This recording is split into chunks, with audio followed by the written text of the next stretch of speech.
Tama na. Sapat na sapat na. Ang mga naganap. Ganap na. Hindi ko dapat tularan. Hindi kayo tulalan. Mga tulala sa kasalanan. Bakit ba ako nagre-reklamo? Kung ako yung ginawa niyo sa senyorita, edi, mas kaaya-aya. Kaaya-ayang nila lang.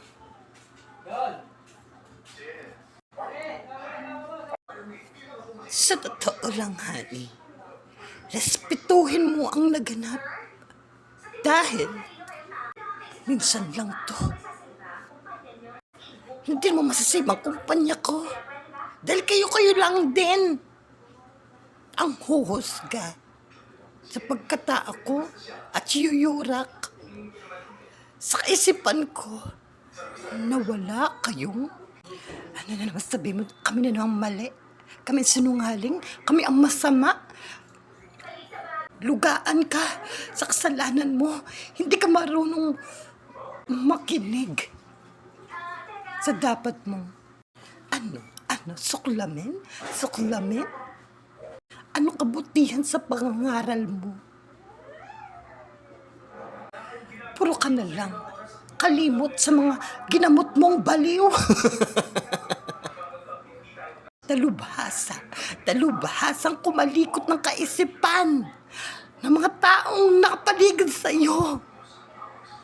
Alam mo yan, Cinderella. Ano ba karapatan mo? Iisa ka lang ng dating kalabasa na naging karwahe at naging baklang tao. At least binuhay na ako sa Cinderella.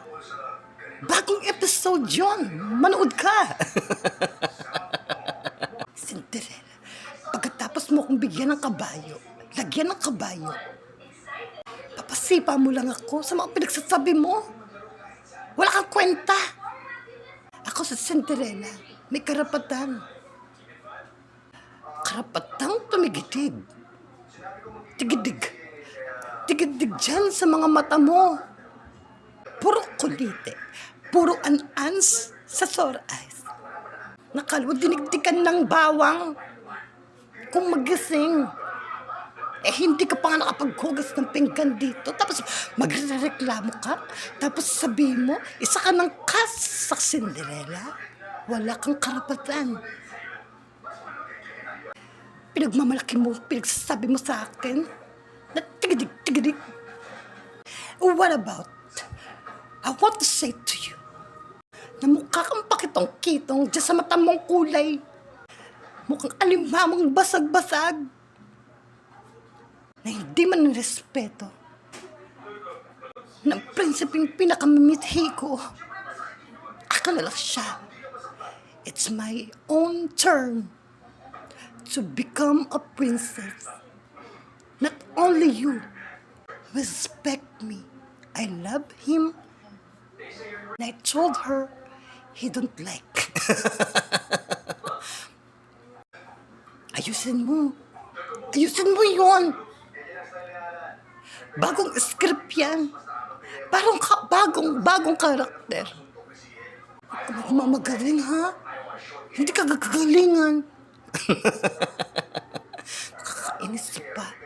Palitan nyo nga si Honey. Ang dami nasabi. Sabihin niya lang naman, respect me. Ang dami sinabi, diba? At ikaw naman tanga-tanga ka. Ang dami sabihin, isampalin mo lang naman si Honey dahil inaagaw ka ng boyfriend, ng prinsipe. Tadya kang kaya kakita. Masyado akong nadala kasi, Derek. Pasensya ka na, ha? Bagong kasyon? Malay ko ba? Ano na naman iniisip mo? Ha? Porque mayaman ka.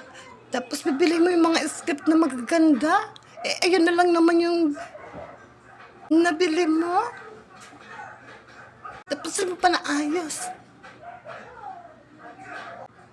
Kasi, direct yung ano po ba dapat ang mangyari?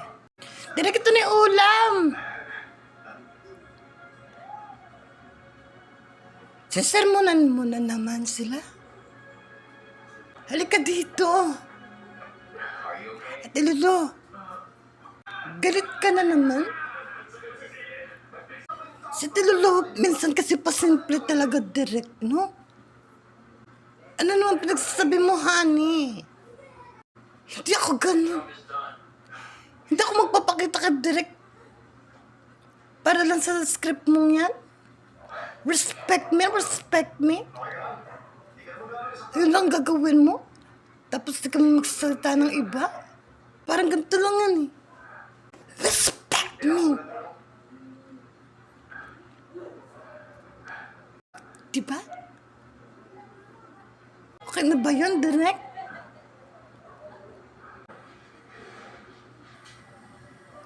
Sige, Lolo, bibili na lang kaming ulo.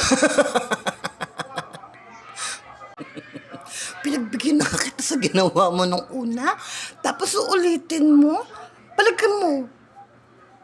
Sa amin dito, ut-ut to, Ate Lolo. Pinibigyan ka na nga ng ulam, tapos yung pinagagawa nyo, senyorita, kala mo, hindi ko nga may spelling ginawa ng tatlo. Lalo to si Totot. Pinapit pa sa punto, di ba prataga? Tumitelo kasi si Honey. At sabi niya kasi, di ba, yun lang yung sabihin mo. At sabi na tutuloy sa atin dito. O di ba, nakakaya. Ito naman si Derek at si Ate Lulu, di mo pinatawad, no? Bakit? Kung excited na kayo, kala nyo, magkakalindol. Kala mo babagyo. Kala mo, may sakunang mangyayari. Kala mo magkakagera. Kaya pa matino. Di ba? Isipin mo pinagsasabi yung dalawa. Di ba? Kanina, naisip niyo yun? Kalikutin ko kaya mo ang mata niyo, di ba? Alam niyo yung matinong mga nag-aartista o mga sing-along? Akala mo nagkakantahan mga marites pa, di ba? May sakit to. Nasaan ba ako talaga, direct? Sa munisipyo, minsan may politician. Minsan naman kala mo nasa Puntang Bilibid, papakulong. At lalong-lalo na, para ko nasa Cloud9. Ang daming boyfriend, di ba? At saan nga naisip ko rin yung sinabi nito ni Totot. Di ba parang minsan, kulang na lang nandun pa tayo sa, parang sa bundok direct, no? Bundok ng mga baliw. Sa dami-dami ng maiisip ni Honey. No, direct. Kaya kailangan ako na lang kunin mo. Dalahin mo na yan sa Mandaluyong. Gusto mo, bulyuhan pa kita?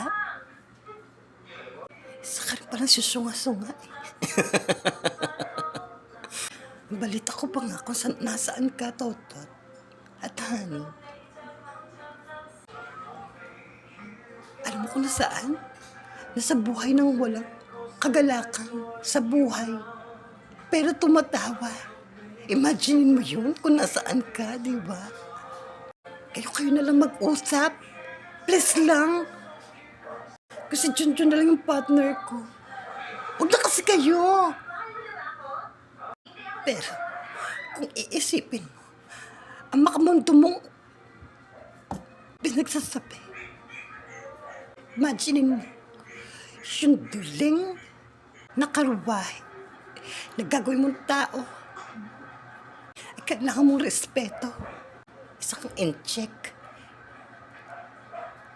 Ito naman, dalawang to. Ang layo naman pinagsasabi niya. May kasi nyo. Bahala kayo sa buhay niyo. Sana Snow White na lang.